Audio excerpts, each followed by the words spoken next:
दोस्तों, भारत में क्रिकेट को किस हद तक पसंद करते हैं, इस बात का अंदाज़ा इसी बात से लगाया जा सकता है जहां क्रिकेट को धर्म और खिलाड़ियों को भगवान का दर्जा दिया जाता है।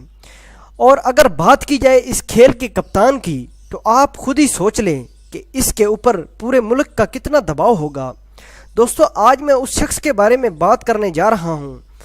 उनके डिसीजंस की तो दाद देनी होगी जिन्होंने इतने दबाव के बाद भी भारत को T20 वर्ल्ड कप और वनडे इंटरनेशनल वर्ल्ड कप के साथ ही साथ बहुत से मैच ऐसे भी जितवाए हैं जो कि भारतीय क्रिकेट के लिए एक ख्वाब था। तो दोस्तों, अब तो आप समझ ही गए होंगे कि मैं किस की बात कर रहा हूं। जी दोस्तों, मैं बात कर रहा हूं महेंद्र सिंह धोनी की, जिनकी क़यादत में भारतीय क्रिकेट टीम तीनों फॉर्मेट में नंबर 1 का ताज हासिल कर चुकी है। दोस्तों, उन्होंने क्रिकेट की दुनिया में ऐसे रिकॉर्ड्स बना डाले हैं जिससे धोनी हर मुल्क में अपनी अलग पहचान रखते हैं।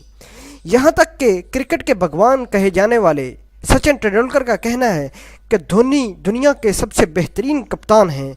उनका मज़ीद कहना था कि मेरे खेलते वक्त धोनी मेरे कप्तान रह चुके हैं। तो दोस्तों, आइए भारत टीम की किस्मत लिखने वाले कप्तान, जिन्हें कोल कप्तान भी कहा जाता है, हम उनके बारे में डिटेल में जान लेते हैं। धोनी की तारीख पैदाइश 7 जुलाई 1981 में बिहार के शहर रांची में हुई थी। उनके वालिद का नाम पान सिंह था और वालदा का नाम देवकी है। वैसे तो धोनी का आबाई इलाका लिवाली नामी गांव में है, लेकिन उनके वालिद की नौकरी मैकॉन कंपनी में जूनियर मैनेजमेंट ग्रुप में हो गई थी, जिसकी वजह से पूरे ख़ानदान के साथ रांची में शिफ्ट होना पड़ा। धोनी के साथ ही साथ उनकी एक बहन है जिसका नाम जेनिती है। उनका एक भाई जिसका नाम नरेंद्र है। धोनी आज एक क्रिकेटर के तौर पर जाने और माने जाते हैं, लेकिन बचपन में उन्हें बैडमिंटन और फुटबॉल का बड़ा शौक था। उस वक्त क्रिकेट धोनी के ख्वाबो ख्याल में भी ना थी, और अगर फुटबॉल की बात कर लें तो उस खेल में इतने अच्छे थे कि छोटी उम्र में डिस्ट्रिक्ट और क्लब लेवल पर मैचेस खेलना शुरू कर दिया था।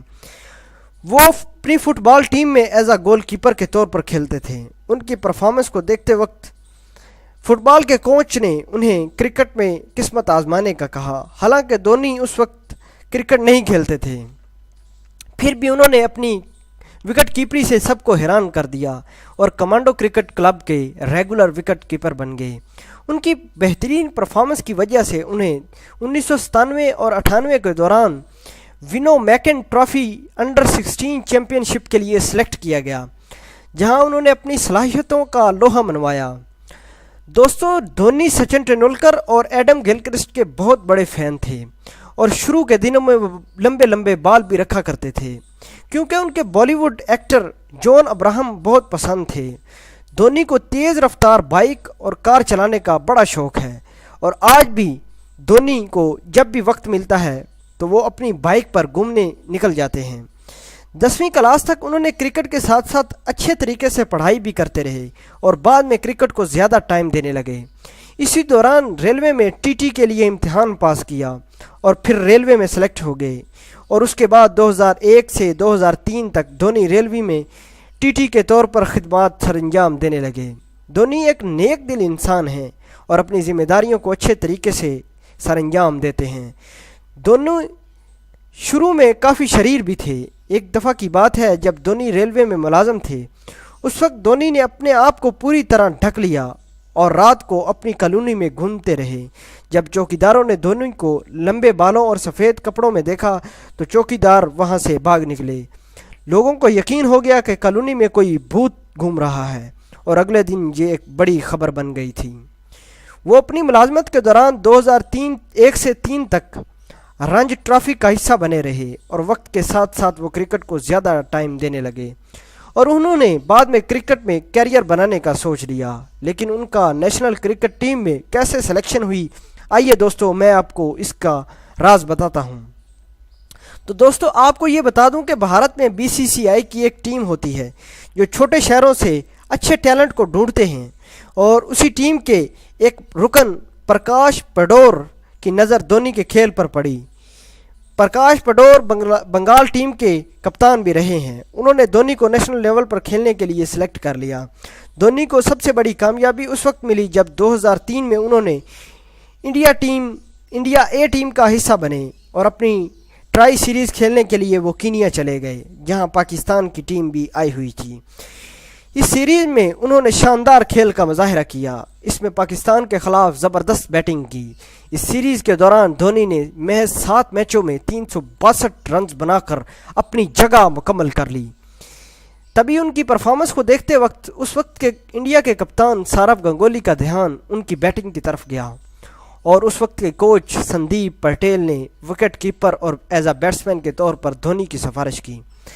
دھونی نے اپنی گیم کی وجہ سے بھارتی ٹیم میں اپنی کافی جان پہچان بنا لی تھی، اور 2004-05 میں وہ بنگلہ دیش کے دوروں کے لیے سلیکٹ ہو گئے۔ اس سیریز کے پہلے میچ میں دھونی 0 پر آؤٹ ہو گئے۔ بنگلہ دیش میں خراب پرفارمنس دینے کے باوجود وہ دورہ پاکستان کے لیے سلیکٹ ہو گئے۔ دھونی کے بلے کی آواز تب گونجی جب اپنے 5ویں ہی میچ میں 123 گیندوں پر 148 رنز بنا کر پاکستان کو شکست سے 2-4 کیا۔ یہ score as a wicket keeper کے طور پر سب سے زیادہ مانا جاتا ہے، اور اس کے بعد بھی انہوں نے اپنی پرفارمنس جاری رکھی اور ٹیم میں مضبوط جگہ بنا لی۔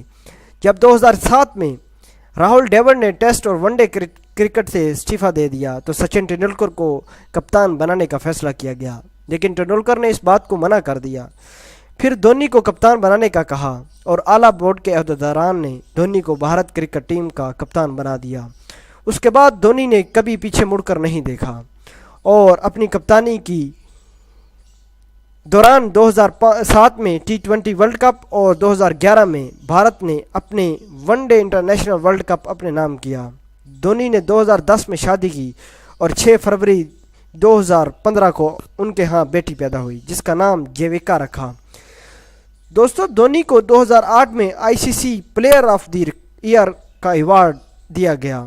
دھونی پہلے بھارتی ہیں جن کو یہ اعزاز ملا۔ دوستو، 30 دسمبر 2014 کو ٹیسٹ کرکٹ سے ریٹائر ہو گئے، اور پھر دھونی 4 جنوری 2017 کو ون ڈے کی کرکٹ کی کپتانی بھی چھوڑ دی۔ البتہ وہ as a player batsman wicket keeper کھیلتے رہیں گے۔